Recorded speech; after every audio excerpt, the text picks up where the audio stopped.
16 ప్రాయంలో నాకొక girl friend కావాలి. సడన్ గా ఏమైందిరా నీకు? ఈ ఏజ్ లో లేజీగా ఉండకూడదు బావా. ఎప్పుడు ఏదో యాక్టర్ మూమెంట్ ఇస్తూనే ఉండాలి. అప్పుడే అమ్మాయిలందరూ మనల్ని చూస్తారు. వాళ్ళ దృష్టి మన మీదకి మళ్ళుతుంది. అర్థమైందా? Hi baby. ఏం ఫిగర్ రా. ఓరి వెధవా, ఇప్పటి వరకు ఇక్కడే ఉన్నావు కదరా. వీరప్పన్ లొకేషన్ మార్చినట్టు సడన్ గా ఈ డ్రెస్ చేంజ్ ఏంట్రా? ఎస్, ఇప్పుడంతా స్పీడ్ ఫాస్ట్. చాలా చాలా జాగ్రత్తగా ఉండాలి బావా. ఈ స్పీడ్ లేదంటే నీ ఫిగర్ని ఎవడో ఒకటి లేపుకుపోతాడు. దానికే రెడీగా ఒక డ్రెస్ సెటప్ చేసి పెట్టాను. ఇలా వెళ్తే క్లాస్లోకి రానివ్వరు కదా, అందుకే ఇది లోపల ఇది బయట, ఇది లోపల బయట, లోపల.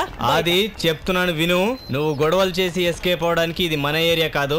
అనవసరమైన ఓవర్ యాక్టింగ్లు చేసి ఒళ్ళు ఓవరాలింగ్ చేయించుకోకు. ఏంటి ఒళ్ళు ఓవరాలింగా? యు మీన్ చెంప దెబ్బలు చెప్పు దెబ్బలు తినడమా? అవన్నీ ఓల్డ్ ఫార్మాలిటీస్ రా. మన తాతల్ని మనం బామలు కొట్టేవాళ్ళు. ఇప్పుడు బామలు అలా కాదురా. 5 మినిట్స్ సూటిగా చూస్తే చాలు దగ్గరికి వచ్చి పెళ్లి చేసుకుందామా లేచిపోదామా అని అడుగుతున్నారు. ఫర్ ఎగ్జాంపుల్ ఇప్పుడు చూడు.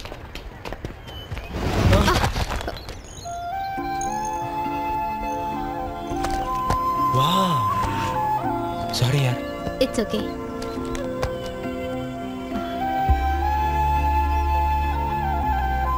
హలో, ఏమైంది? హలో, ఒకవేళ ఇది కళ? ఏయ్, వాట్ ఆర్ యు డూయింగ్? ఇది కలో నిజమో తెలుసుకుందామని. తెలిసిందా? మీరు వాడే సోప్ రెక్సోనానా? ఏ, నా చర్మం పట్టులా మృదువుగా జారుతోందా? జిడ్డులా వదలడం లేదు. నొప్పేం లేదుగా? లేదు. వేరే ఏదైనా మాట్లాడాలా? అలా అనిపించిందా? కాదు, ఏదైనా మాట్లాడాలనుంటే మధ్యాహ్నం క్యాంటీన్లో మీట్ అవుతాం. మధ్యాహ్నమా? అప్పటిదాకా నిన్ను చూడకుండా ఎలా ఉండగలను?